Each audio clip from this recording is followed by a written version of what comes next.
ಜನತಾ ಅಭಿಯಾನ ಮಾಡುವುದಾಗಿ cockroach party post ಅನ್ನ ಮಾಡಿತು. ಟೌನ್ ಹಾಲ್ ಬಳಿ ಜನತಾ ಅಭಿಯಾನ ಮಾಡುವುದಾಗಿ ಸೋಷಿಯಲ್ ಮೀಡಿಯಾದಲ್ಲಿ ಪೋಸ್ಟ್ ಅನ್ನ ಮಾಡಲಾಗಿತ್ತು. ಆದರೆ ಮುಂಜಾಗ್ರತಾ ಕ್ರಮವಾಗಿ ಟೌನ್ ಹಾಲ್ ಬಳಿ ಪೊಲೀಸರು ಅಲರ್ಟ್ ಅನ್ನ ತೆಗೆದುಕೊಂಡಿದ್ರು. ಇನ್ನು ಪೊಲೀಸ್ ಇಲಾಖೆಯಿಂದ ಅನುಮತಿಯನ್ನ ಕಾಕ್ರೋಚ್ ಪಾರ್ಟಿ ಅಭಿಯಾನಕ್ಕೆ ಪಡೆದಿರಲಿಲ್ಲ. ಹಾಗಾಗಿ ಅವಕಾಶ ಇಲ್ಲ ಅಂತ ಪೊಲೀಸ್ ಇಲಾಖೆ ಪತ್ರಿಕಾ ಪ್ರಕಟಣೆಯನ್ನ ಹೊರಡಿಸಿದೆ. ಮುನ್ನೆಚ್ಚರಿಕಾ ಕ್ರಮವಾಗಿ ಕೇಂದ್ರ ವಿಭಾಗದ ಪೊಲೀಸರು ಅಲರ್ಟ್ ಆಗಿದ್ದು, ಪ್ರತಿಭಟನೆಗೆ ಮುಂದಾದರೆ ಕಠಿಣ ಕ್ರಮದ ಎಚ್ಚರಿಕೆಯನ್ನ ಪೊಲೀಸರು ನೀಡಿದ್ದಾರೆ. ಅಭಿಯಾನದ ಸಭೆಗೆ ಯಾರಾದರೂ ಬಂದ್ರೆ ಅರೆಸ್ಟ್ ಮಾಡಲು ಕೂಡ ಸಿದ್ಧತೆಯನ್ನ ಮಾಡಿಕೊಳ್ಳಲಾಗಿದೆ. ಪೋಸ್ಟ್ ಶೇರ್ ಮಾಡಿದ್ದವರಿಗೆ ನೋಟಿಸ್ ಅನ್ನ ಕೂಡ ಪೊಲೀಸರು ನೀಡಿದ್ದಾರೆ. ಇನ್ನು ಟೌನ್ ಹಾಲ್ ಬಳಿ 2 ಕೆಎಸ್ಆರ್ಪಿ ತುಕಡಿ 100ಕ್ಕೂ ಹೆಚ್ಚು ಪೊಲೀಸರನ್ನ ನಿಯೋಜಿಸಿ ಬಂದೋಬಸ್ತ್ ಕಲ್ಪಿಸಲಾಗಿದೆ.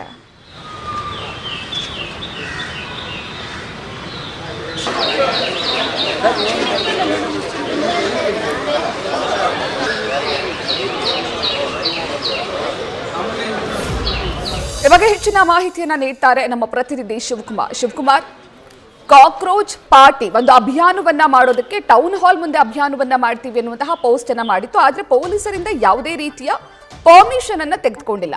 ಹಾಗಾದ್ರೆ ನಿಜವಾಗ್ಲೂ ಅವ್ರು ಅಭಿಯಾನ ಮಾಡೋದಕ್ಕೆ ಮುಂದಾಗಿದ್ರ ಅಥವಾ ಸುಮ್ಮನೆ ಸೋಷಿಯಲ್ ಮೀಡಿಯಾದಲ್ಲಿ ಇದನ್ನ ಹರಿಬಿಡ್ಲಾಗಿದೆಯಾ ಶಿವಕುಮಾರ್? ಪ್ರತ್ಯಕ್ಷ ಕಳೆದ ಮೇ 21ನೇ ತಾರೀಕು ಗುರುವಾರ ಸಂಜೆ ಸೋಷಿಯಲ್ ಮೀಡಿಯಾದಲ್ಲಿ ಒಂದು ಪೋಸ್ಟ್ ವೈರಲ್ ಆಗುತ್ತೆ. ಮೇ 24ನೇ ತಾರೀಕು ಭಾನುವಾರ ಬೆಳಗ್ಗೆ 11 ಗಂಟೆಗೆ ಎಲ್ಲರೂ ಕೂಡ ಬೆಂಗಳೂರಿನ ಟೌನ್ ಹಾಲ್ ಬಳಿ ಸೇರೋಣ, ಮಾನವ ಸರಪಳಿಯನ್ನು ನಿರ್ಮಾಣವನ್ನು ಮಾಡಿ ಜನತಾ ಆಂದೋಲನವನ್ನು ನಾವು ಮಾಡೋಣ ಅಂತೇಳಿ ಒಂದು ಪೋಸ್ಟ್ ವೈರಲ್ ಆಗುತ್ತೆ. ಆದರೆ ಇದಕ್ಕೆ ಸಂಬಂಧಪಟ್ಟಂತೆ ಯಾವಾಗ ಪೋಸ್ಟ್ ವೈರಲ್ ಆಗುತ್ತೆ ಇಮಿಡಿಯೇಟ್ ಆಗಿ ಅಲರ್ಟ್ ಆದಂಥ ಬೆಂಗಳೂರು ಪೊಲೀಸರು ಒಂದು ಪತ್ರಿಕಾ ಪ್ರಕಟಣೆಯನ್ನು ಹೊರಡಿಸ್ತಾರೆ.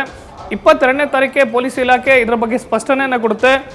ಬೆಂಗಳೂರಿನ ಟೌನ್ ಹಾಲ್ ಬಳಿ ಪ್ರತಿಭಟನೆ ಮಾಡಲಿಕ್ಕೆ, ಮೆರವಣಿಗೆ ಸೇರಲಿಕ್ಕೆ, ಜೊತೆಗೆ ಜನರು ಹೆಚ್ಚಿನದಾಗಿ ಸೇರಲಿಕ್ಕೆ ಯಾವುದೇ ರೀತಿಯಂಥ ಅವಕಾಶ ಇಲ್ಲ. ಬೆಂಗಳೂರಿನಲ್ಲಿ ಯಾವುದೇ ಪ್ರತಿಭಟನೆ ಆಗಲಿ ಮೆರವಣಿಗೆ ಆಗಲಿ ಮಾಡಲಿಕ್ಕೆ ಇರುವಂಥದ್ದು ಕೇವಲ ಫ್ರೀಡಮ್ ಪಾರ್ಕ್ನ ಬಳಿಯಲ್ಲಿ ಮಾತ್ರ ಪ್ರತಿಭಟನೆ ಮಾಡಲಿಕ್ಕೆ ಅವಕಾಶ.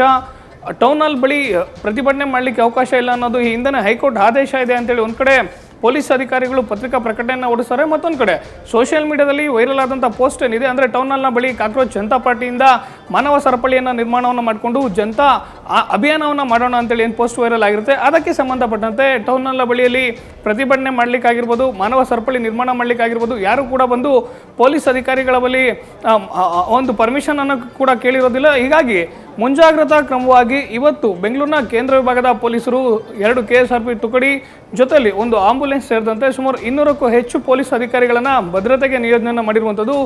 ಕಳೆದ 21ನೇ ತಾರೀಕು ಸಂಜೆ ಸೋಷಿಯಲ್ ಮೀಡಿಯಾದಲ್ಲಿ ವೈರಲ್ ಆದಂಥ ಪೋಸ್ಟ್ಗೆ ಸಂಬಂಧಪಟ್ಟಂತೆ ಇದುವರೆಗೂ ಕೂಡ ಯಾರು ಕೂಡ ಟೌನ್ ಹಾಲ್ನ ಬಳಿ ಬಂದು ಮಾನವ ಸರಪಳಿ ನಿರ್ಮಿಸುವಂಥದ್ದಾಗಿರ್ಬೋದು, ಜೊತೆಗೆ ಜನತಾ ಅಭಿಯಾನವನ್ನು ಮಾಡುವಂಥದ್ದಾಗಿರ್ಬೋದು, ಈ ರೀತಿಯಂಥ ಯಾವುದೇ ಘಟನೆಯನ್ನು ಕೂಡ ಆಗಿಲ್ಲ.